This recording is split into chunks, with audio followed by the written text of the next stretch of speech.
Let's see what's going on with the carburetor.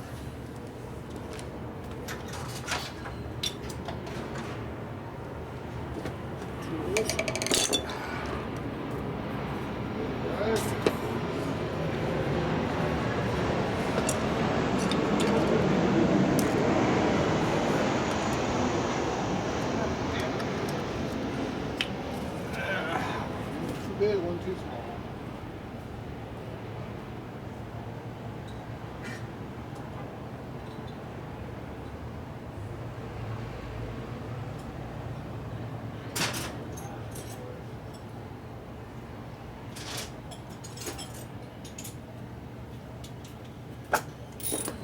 Back to the old tools. Don't use anything fancy. For some reason the kit's missing the one I need. Alright. You have to have the backing plate off in order to get the float wall. I want to see if there's a stuck needle and seat or something like that going on.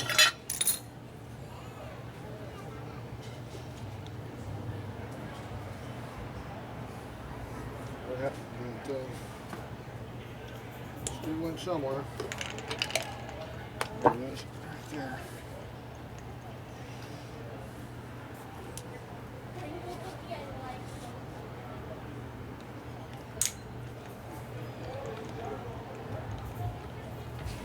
Let's turn the petcock off.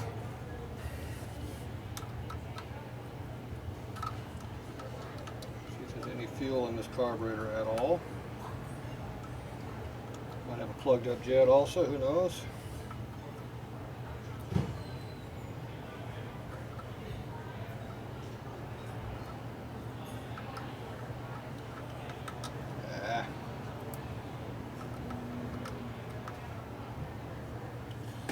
Alright, what's going on over here?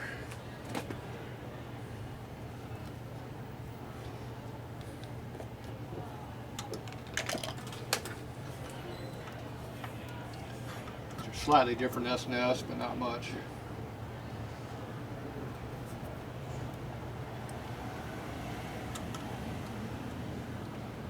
Tight under here.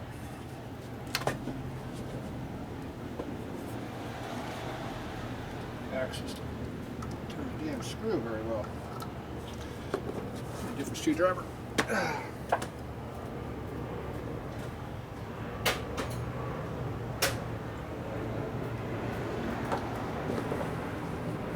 It's a little shorter.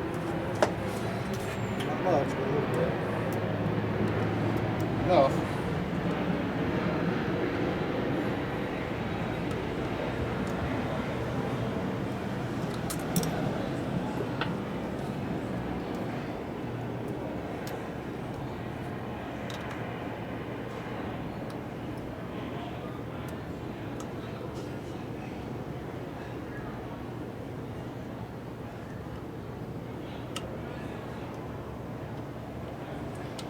That's why the bike was having problems running. Lack of fuel will do that.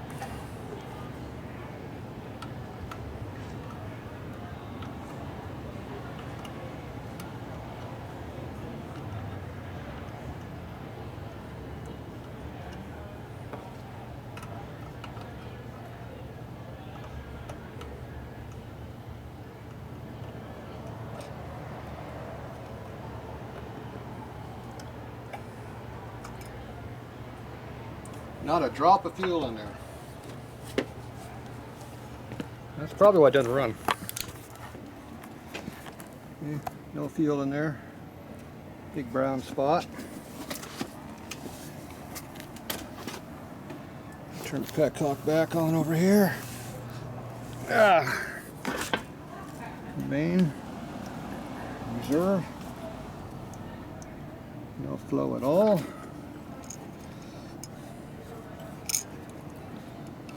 Needle seat looks like it's probably open.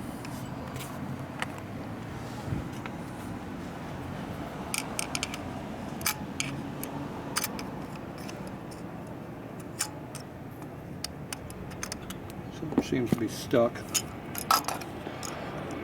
Yeah, there's some fuel in there. Okay, needle seat's stuck in there. Not moving. Ah,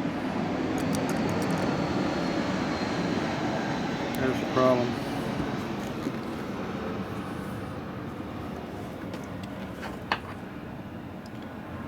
See the float spring? It's supposed to be on top of that damn light. It's supposed to be on top of the tank. It's underneath the float right now. So somebody has been in here dicking around with this thing. And see how this thing has been apart and there's no screw on it? So they pulled this needle and seat out of this damn thing and stuffed it back up in there and did not hook up the float. Somebody's been playing with this bike. Everything I touch on this bike's been dicked with. So that is a problem. So we're going to have to pull this needle and seat back out of here and put it in correctly.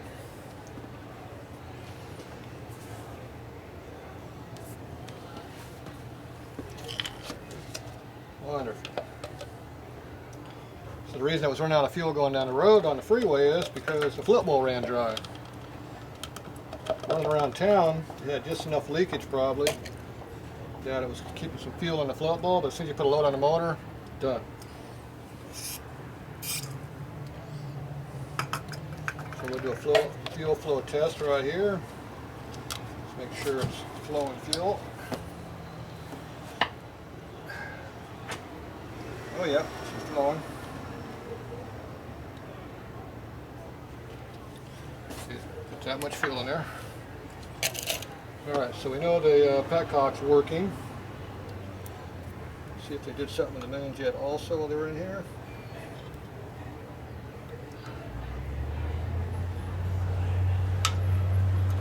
It's tight.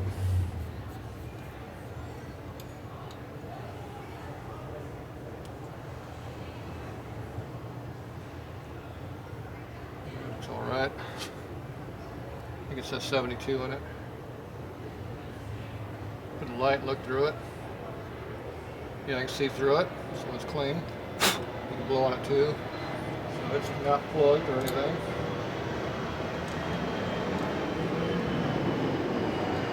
It's strictly a matter of someone taking a carburetor apart and didn't know what the hell they were doing.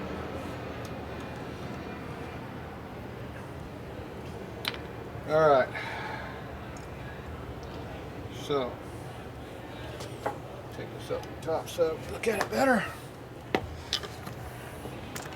Gonna give me a clamp too. Let's see, where's my work area? Well, if I don't have my helmet in my way, I have all kinds of work area.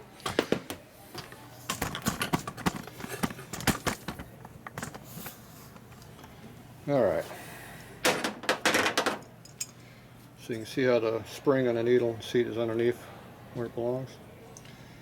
Alright, so that used to be, I think they're 5/8, might be 11/16 so.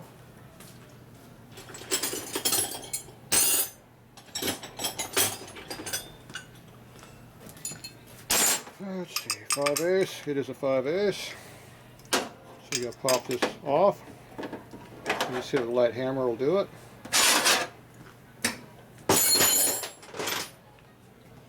It's called hammer tight and hammer loose.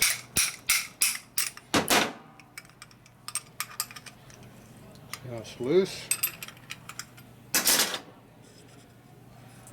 See how it's spinning down in there? It's not supposed to be doing that. Now the float works nice and freely now. See if there's any damage to the needle. See if there's any kind of permanent groove in there. I'm feeling my thumbnail. Feels flat, looks flat, so I don't think there's any damage.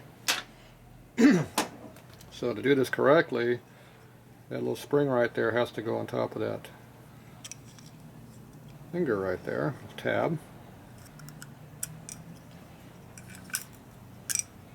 Kind of tricky to do. So if you hold up the float like this,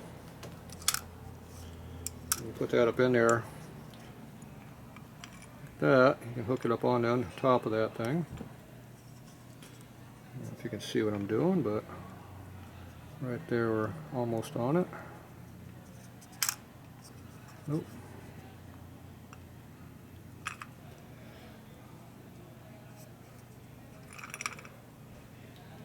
It's got to be up a little higher than that. So you got to put it up a little higher. So you're going to work with it.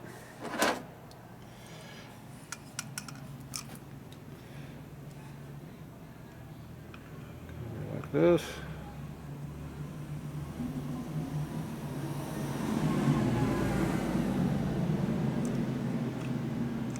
Nope. Can't get it in there like that. Alright. There's a little spring. Just a little bit of a spring action right here. It won't go on. Alright, so I'm going to try to push on my finger again. If that doesn't work, I got to pull this thing apart, which might be the easier thing to do, but I'll try it one more time like this first, because I'm lazy.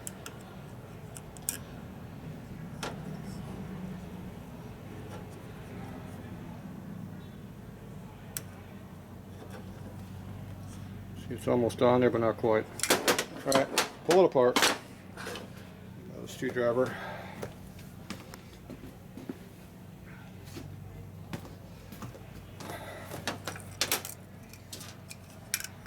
So you just have a screw right here that holds the pin in. Undo that.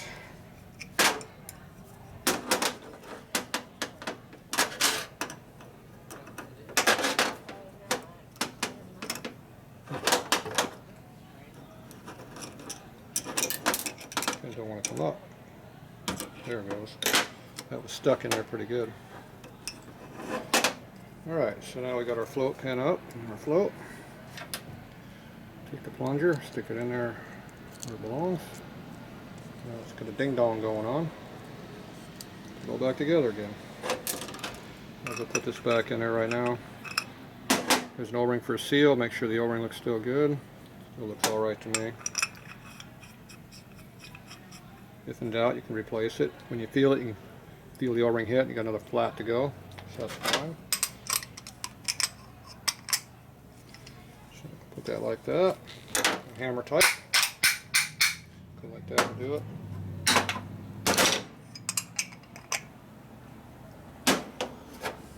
Bad angled. So that's how you do that. Okay, this isn't the way to do it that way.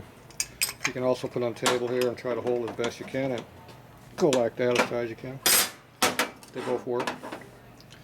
Okay, the float fell off again. You have to compress that spring to get it in there. It's on. Don't lose your little pivot pin.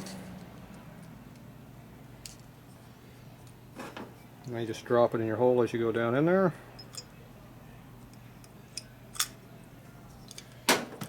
Trying to show you how to do stuff, which does not make it easy for me to do. Everything wants to fall over when I tilt over if you can see it.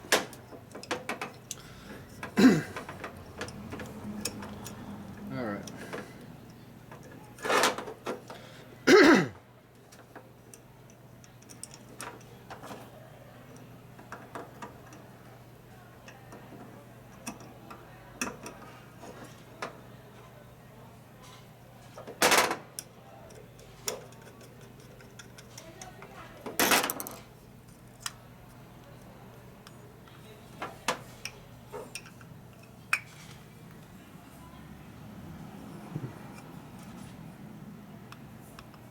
Not going down like it should.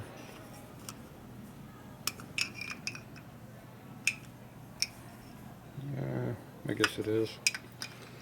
Okay, tighten it down. Don't strip it though. See, now the needle goes up and down like it's supposed to. And the float moves also.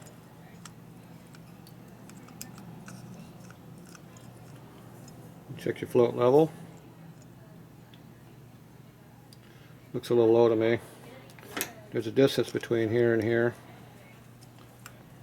I forget what it's supposed to be, but it looks probably about right, but I like a little bit higher than that. So you just bend your tang a little bit to get what you want. So I moved about another 1/16 down further. And if you can see it, I can see it. So just go by gravity.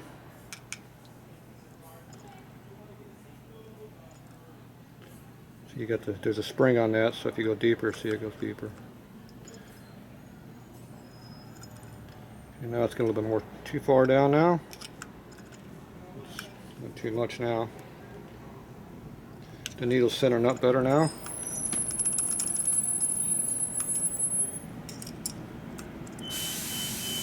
Back on enough again.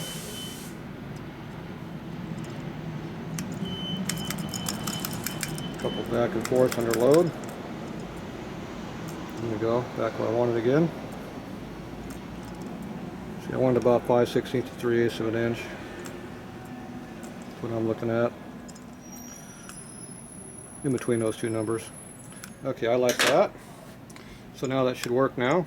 So let's go hook that back up and we'll see. First I need to give me a clamp. That hose clamp on there's a joke, so I need to find me a hose clamp. Should be some over here.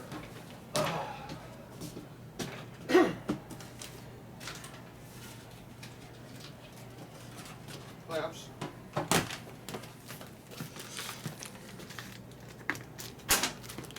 These are my good all stainless steel clamp.